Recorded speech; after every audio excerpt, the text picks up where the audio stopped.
हुशार चपळ खट्याळ आमची कन्या, हा घरातील गणिते सोडवित चुटकीने लावण्या. लय भारी ही सूरत न्यारी, घरी दारी हण शेजारी, नटखट ही चटपट ही स्मार्ट ही बहुगुणी आवडी सर्वाला. ही आमची अनन्या अनन्या, ही आमची अनन्या अनन्या, ही आमची अनन्या अनन्या, ही आमची अनन्या अनन्या.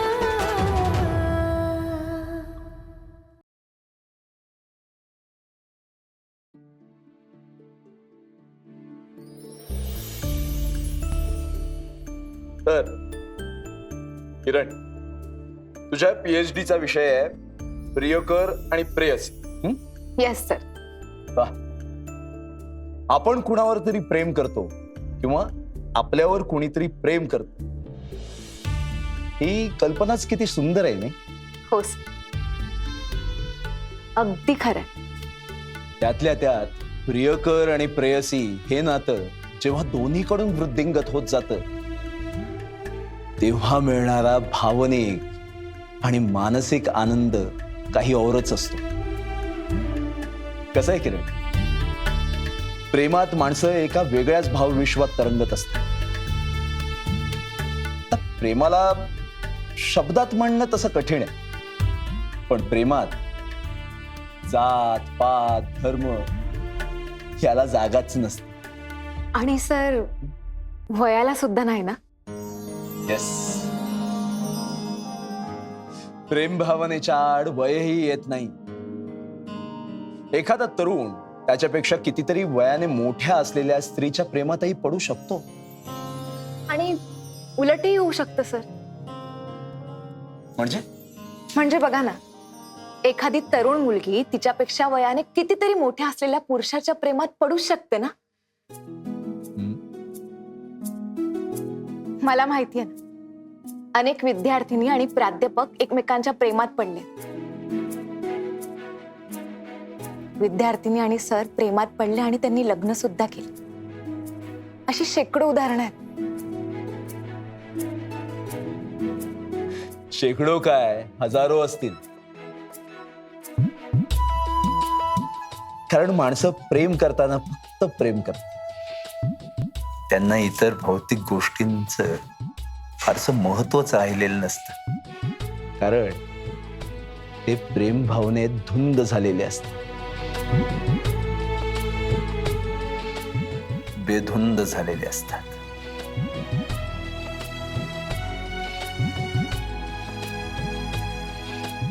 त्यांना चहाचाही विसर पडलेला असतो.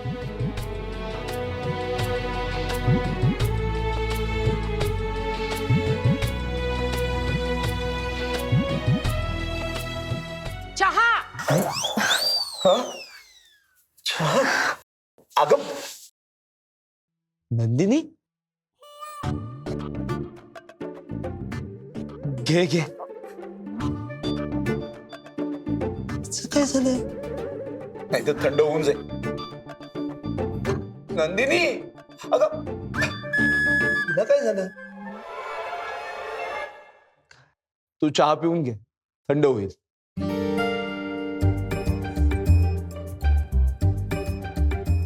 थंडच झालाय.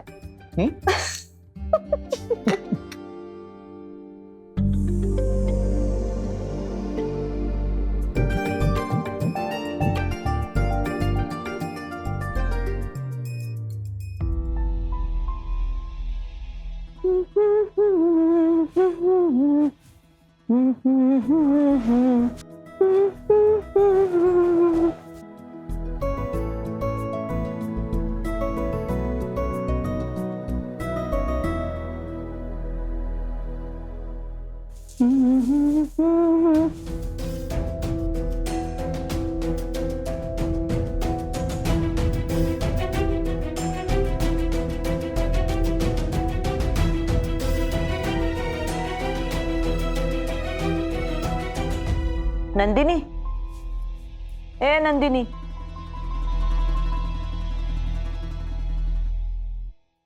होय, काय झालं अशी गप्प गप्प काय आहेस? काही नाही. कसं मी तुला चांगली ओळखते. काय आहे, कसलं टेन्शन आहे तुला?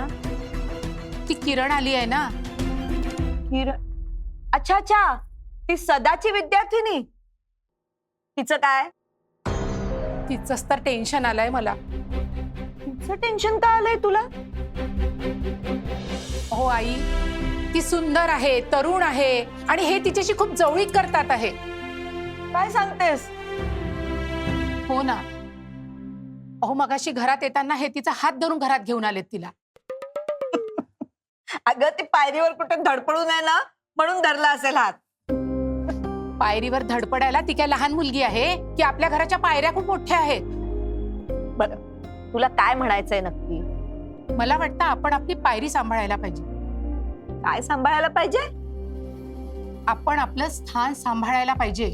अगं, पायरीचं कसलं आलंय स्थान? पायरी पायापाशीच असते. हो आई, मी काय म्हणते ते तर समजावून घ्या. बर, बोल, काय म्हणायचंय तुला? ती आल्यापासून हे तिच्यात खूप रमले आहेत. अगं तिच्यात रमलेत काय म्हणतेस? तो तिला शिकवण्यात रमलाय असं म्हण ना. अहो पण मला एक सांगा, त्या विद्यार्थिनीच्या जागेवर जर विद्यार्थी असता, म्हणजे मुलीच्या जागेवर जर मुलगा असता, तरी हे एवढेच रमले असते का हो त्याला शिकवण्यात? म्हणजे तू सदावर संशय घेतेस नंदिनी? तुम्ही तिला बघितलंय का आई? नाही ग, काय अनन्या म्हणाली तिथे कोणी डिस्टर्ब करू नका म्हणून मी तिकडे फिरकलेच नाही. मग आधी तुम्ही तिला बघा आणि मग माझ्याशी बोला. बर बर, आता जेवणाच्या टेबलवर भेटेल ना मला, तेव्हा बघते मी तिला. हा, तू नको काळजी करू. आणि कसं आहे ना नंदिनी, अगं सदाला जशी अनन्या, अन्वी, तशी ती. मला असं वाटत नाही आई. आणि तसा आहे ना, माझा उजवा डोळा खूप फडफडतोय मगांपासून. हा, बघा बघा. चल, आत्ता फडफडवतेस. नाही हो, मगांपासून आतमधल्या आतमध्ये फडफडतोय. तू कशाला उगाच काळजी करतेस नंदिनी? काळजी नाही करू तर काय करू हो? हे तिचा हात धरून घरात घेऊन आले तिला. मग मला भीती नाही का वाटणार? अगं नंदिनी, हात धरून घरात आणलं म्हणजे काय तो तिला हात धरून पळून देणार आहे का? हा? अगं बाई, मी काय बोलले हे? अगं तू नको काळजी करू, असं काही होणार नाही, मी आहे ना. हा, नक्की? हो, काही होणार नाही. तुमचा विश्वास आहे ना तुमच्या मुलावर? अगं माझ्या मुलावर पूर्ण विश्वास आहे. नक्की? हो, अगदी नक्की. पण काय ना नंदिनी, शेवटी पुरुषाची जात काही सांगता येत नाही बघ. अगं नाही नाही, काही होणार नाही तसं. अगं तू जेवणाचं बघ, जा. मी आहे ना, तू नको काळजी करू, जा. नक्की ना? अगं हो, जा जा. नक्की? अगं हो, सांगते ना, तुझ्या जेवणाचं बघ, जा जा.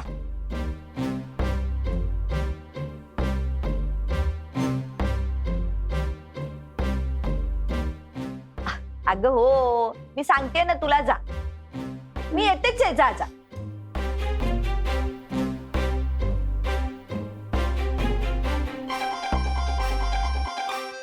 देवा देवा.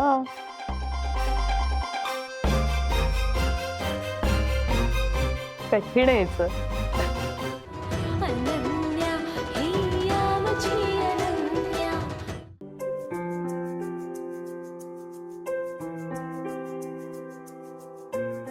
झालं. ये इश्क नहीं आसान, बस इतना समझ लीजिए. ये इश्क नहीं आसान, बस इतना समझ लीजिए. एक आग का दरिया है और डूब के जाना. जिगर मुरादाबादी, राईट? मला माहिती आहे. फक्त माहीत असून चालणार नाही. तुला जर प्रियकर आणि प्रेयसी या विषयावर PhD करायची असेल ना, तर या ओळी नीट समजून घे. ते प्रेमाला आगीच्या दर्याची उपमा देतात आणि आपल्याला सांगतात प्रेम म्हणजे काही खाऊ नाही. खाऊ नाही, म्हणजे मला सांगायचंय की प्रेम म्हणजे एक सोपी गोष्ट नाहीये. आगीचा दर्या आहे. आणि तो आगीचा दर्या आपल्याला पार करायचा आहे. पण कसा पार करायचा? कसं पार करायचं सर? म्हणजे असं भोपरभर पाण्यात या तीरावरून त्या तीरावर जायचं नाहीये. तर आग का दरिया है और डूब के जाना है. बरोबर सर. मी ऐकलंय. गालिब म्हणतात, हम्म. इश्क मुझको नहीं वहशत ही सही. अच्छा. इश्क मुझको नहीं वहशत ही सही, मेरी वहशत तेरी शोहरत ही सही. वाह वाह वाह वाह वाह. खरंच छान.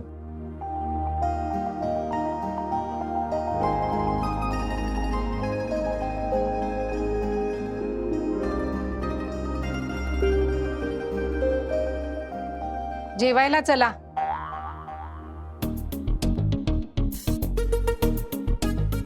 इतक्या लवकर? हो, स्वयंपाक तयार आहे. आणि इथे बसण्यापेक्षा डायनिंग वर बसा ना, म्हणजे सगळ्यांशी ओळख पण होईल. हे बघ, आम्हाला जेवायचं नाहीये. हा? आम्ही प्रेमात बुडालोय. काय? म्हणजे प्रेम या विषयात बुडालोय. आम्हाला डिस्टर्ब करू नकोस. म्हणजे प्रेमानेच पोट भरणार आहे का तुमचं? अगं खरं तर भरलंय. तहान भूक विसरून मी शिकवतोय. आणि मी तहान भूक विसरून शिकतेय. ठीक आहे, तू इथेच आणून दे आम्हाला जेवायला. आम्ही बोलता बोलता जेऊ. तुला चालेल ना ग? चालेल सर. प्रेमासाठी काही पण.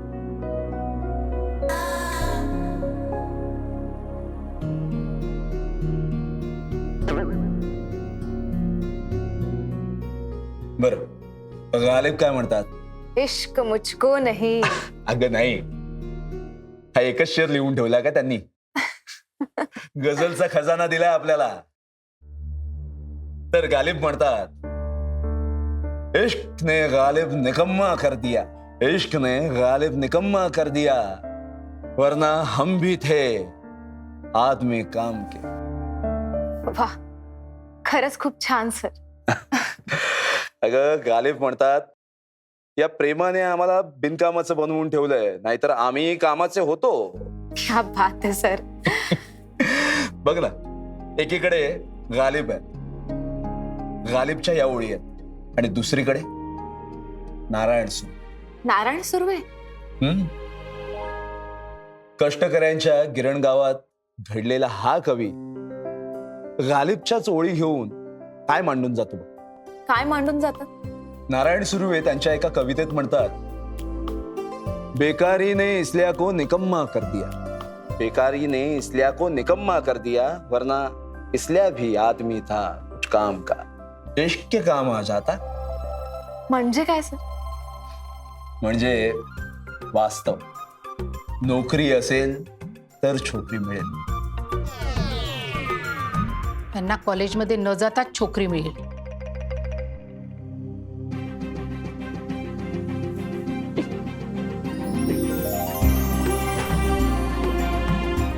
अरे वा. या गिळा.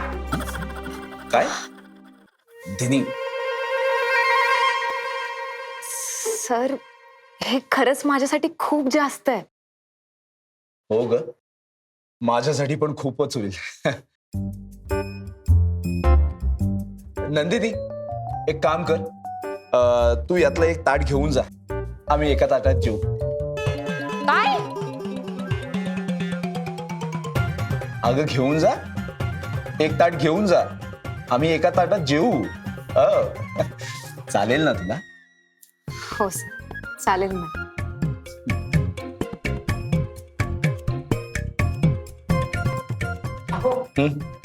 मला ना तुमच्याशी एक काम आहे. आत येता का जरा? हो, आलोच. हे धर, तू सुरुवात कर. हो. मी आलोच. या तुम्ही.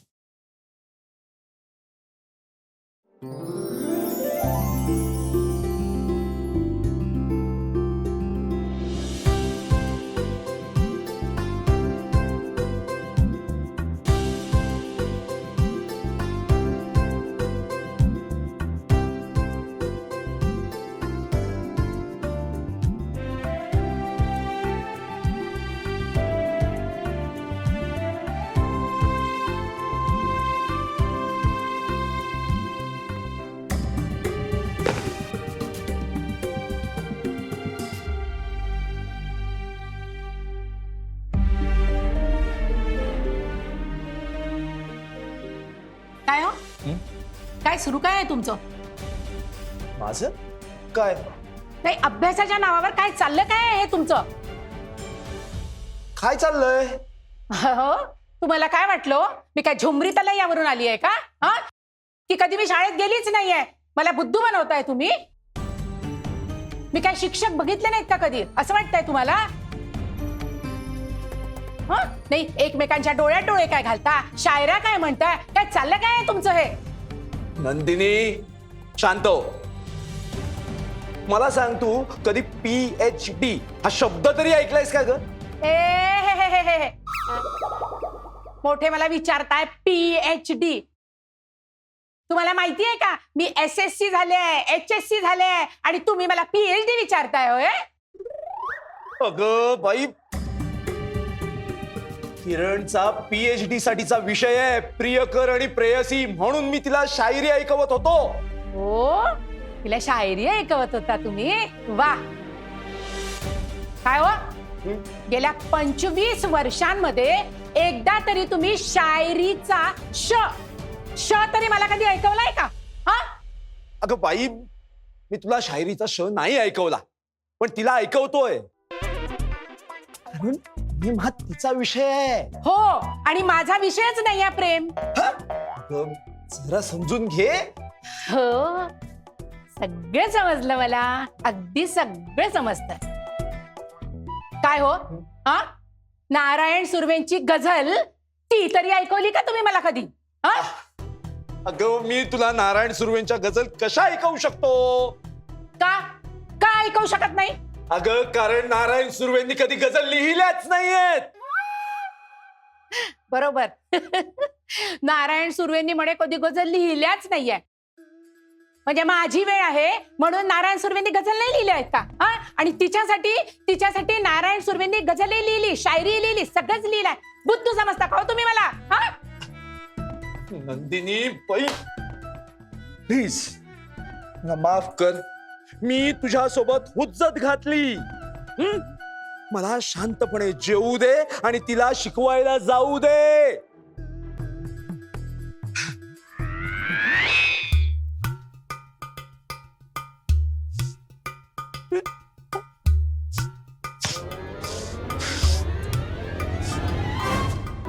अनन्या हिया मुझी अनन्या.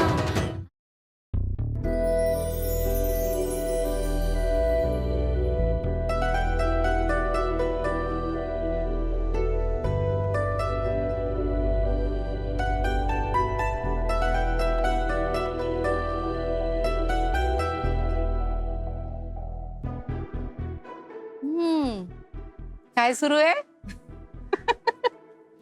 काही नाही का, पुस्तक वाचत होते. मस्त वारा सुटलाय ना? हो ना. प्राजक्ता, तुझ्या भावाचं हल्ली काय सुरू आहे याची कल्पना आहे का ग तुला? नाही म्हणजे काय सुरू आहे? तुझा भाऊ सध्या लवगुरू बनलाय. काय सांगतेस? अगं, किती छान. अगं, या छान काय आहे? घ्या, आता त्यात वाईट काय आहे मला सांग. तो कॉलेजहून लवकर येतो. आता कॉलेजहून लवकर आल्यावर प्रेमात पडलेल्या लोकांना जर तो मार्गदर्शन देत असेल तर छानच आहे की.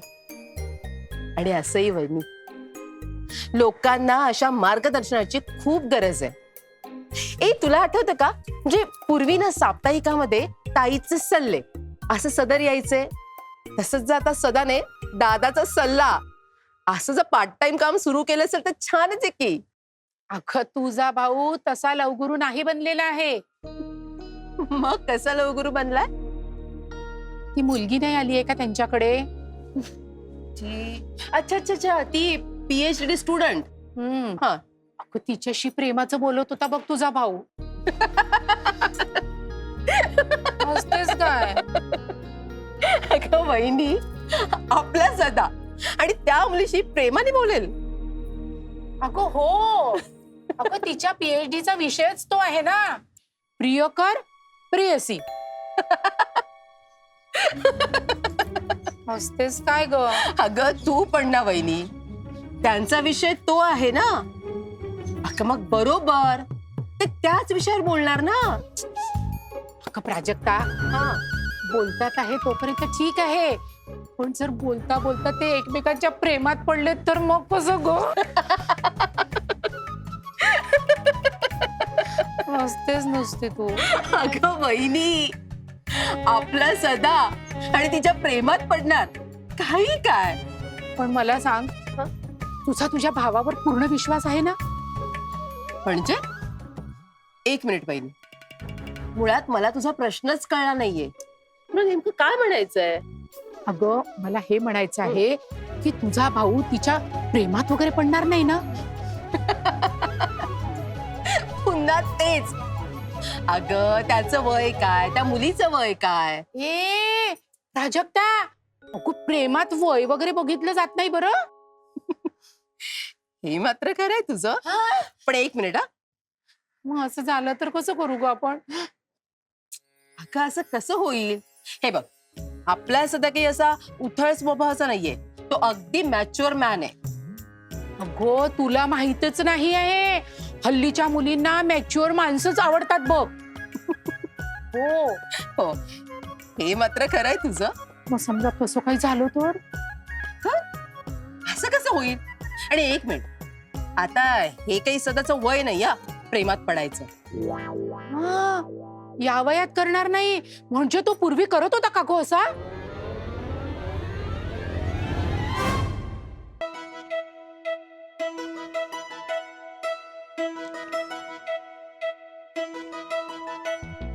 हुशार झपड खट्याळ आमची कन्या, हा घरातील गणिते सोडवित चुटकीने लावण्या. लय भारी